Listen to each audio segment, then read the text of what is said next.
राज्यातील निकालांनंतर ईव्हीएमवर आता शंका उपस्थित झाल्यामुळे ईव्हीएम ऐवजी बॅलेट पेपरवर मतदान घेण्याची मागणी करणारी याचिका सर्वोच्च न्यायालयात करण्यात आली होती। मात्र न्यायालयाने ही याचिका फेटाळून लावली। तसंच याचिकाकर्त्यांना खडे बोलही सुनावले।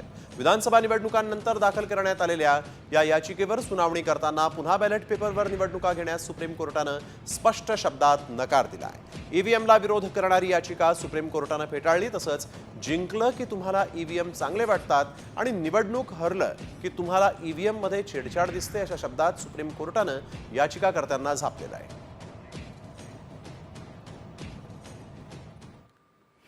आमचं स्पष्ट मत आहे की कोर्टाने जरी कितीही सांगितलं तरी सगळ्या व्हीव्हीपॅटची मोजणी झाली पाहिजे। जे काय खरोखर आहे ते समोर आलं पाहिजे आणि हे मी मागणी करतोय। मी 97,000नी जिंकलेलो आहे आणि मी ही कधीपासून मागणी करतोय, आज नाही, पहिल्यापासून माझी मागणी आहे की तुम्ही मॅनमेड मशीनवरती विश्वास ठेवू नका। It can be hacked at any given point.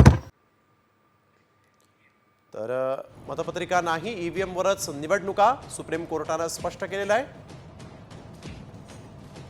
EVM विरोधातील जनहित याचिका सुप्रीम कोर्टाने फेटाळून लावली। जिंकलं की ईव्हीएम तुम्हाला चांगलं वाटतं असंही कोर्टाने निरीक्षण नोंदवलं। पराभव झाला की ईव्हीएम मध्ये छेडछाड दिसते का असा प्रश्न कोर्टाने केला आहे।